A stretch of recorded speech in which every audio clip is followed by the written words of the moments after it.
Hey guys, welcome back to Vinceville Custom. So I wanted to do this Jerseyfest show review earlier this week, but it didn't work out that way. Friday, Saturday, and Sunday was the show. Friday was the classes. Saturday was the show, which was the only day I could go in. And Sunday was kind of like the last day, plus I guess you could call it deal day. So what happened was Sunday I had to do some family stuff. Monday I had to get back to work, and then Tuesday I had a tooth extraction, so I'm doing bridge work. So if I'm talking kind of funny, just bear with me. I should have probably did this maybe on Monday and got it up, but it just didn't work out that way.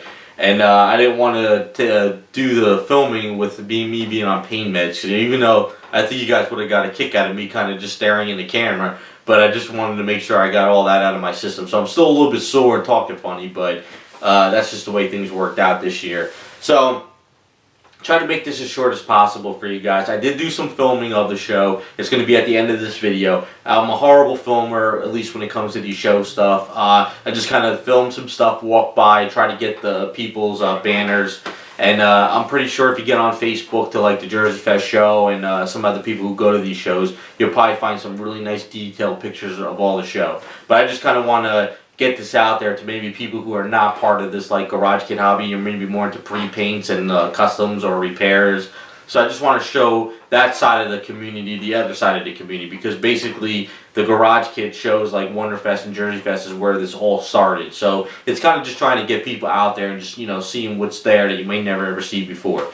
So that being said, I want to apologize to anybody that I didn't get a chance to talk to too much. I met a lot of people at the show that I might be doing work for, or asking me about commissions, or asking me about tips and tricks about stuff I've done in my videos. And every time I turned around, I started talking to somebody else, whether it was somebody I've known, somebody I just met, or it was just a constant flow. But I have a lot of fun because I get into the zone, and I guess you could call it, I'm geeking out with statue work. So it's like I'm having a lot of fun. So if I didn't get a chance to talk to a lot of people, I apologize, but still I had a blast that day.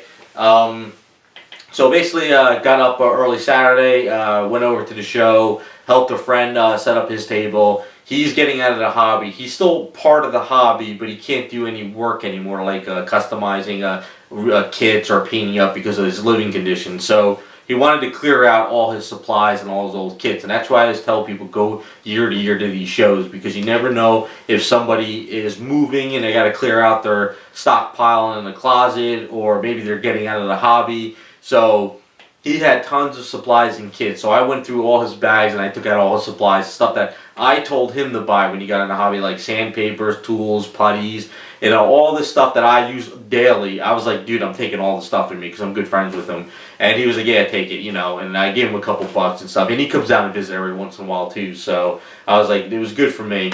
Another friend of ours that actually comes down and hangs out, he wants to start painting, so he bought up his compressor, his airbrush, some of his paints. So it was kind of like a good deal for him to get that stuff.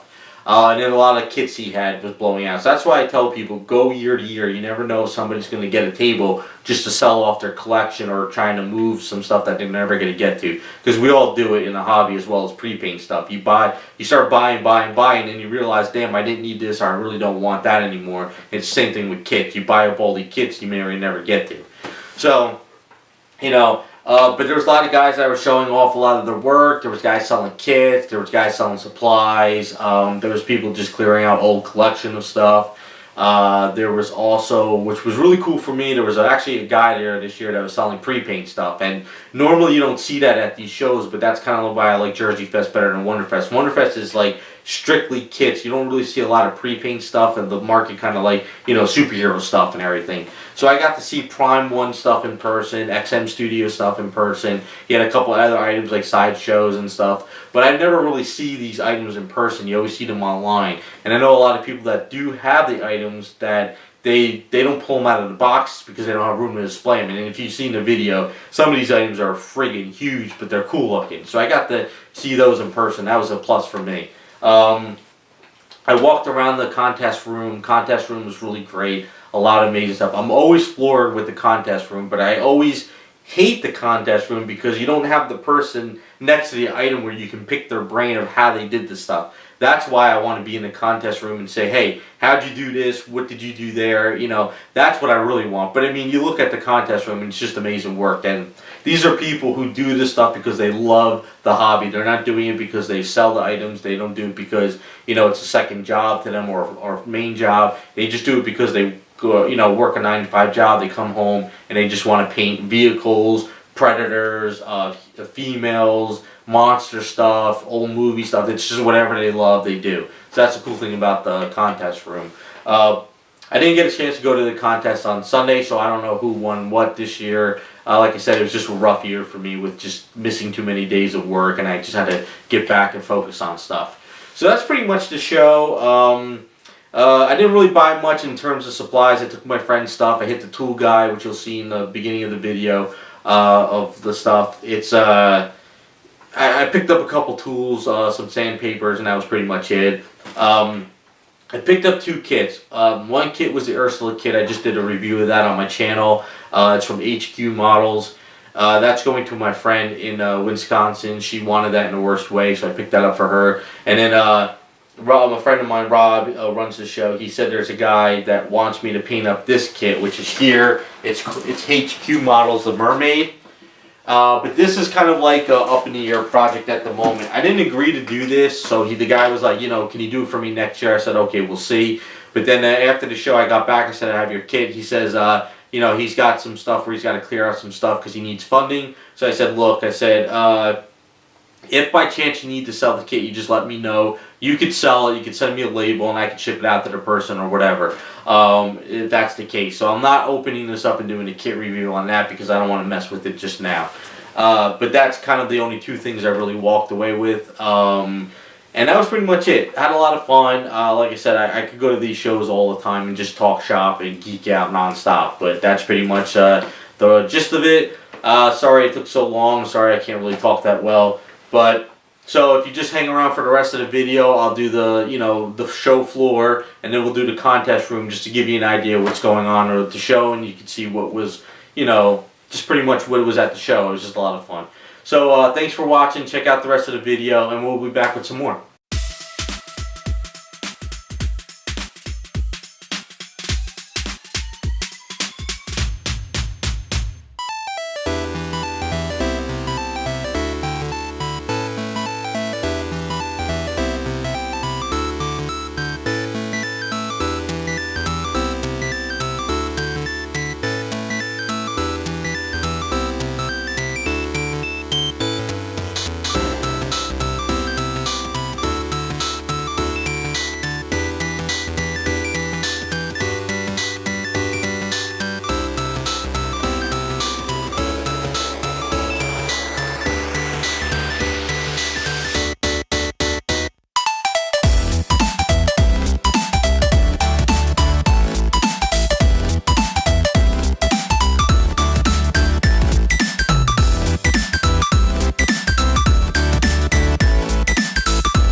just sounds like Shia LaBeouf. It says no, no, no, no, no. Just no, no, no, no, no. And every time I see him with you, my heart sounds like Shia LaBeouf too. No, no, no, no, no.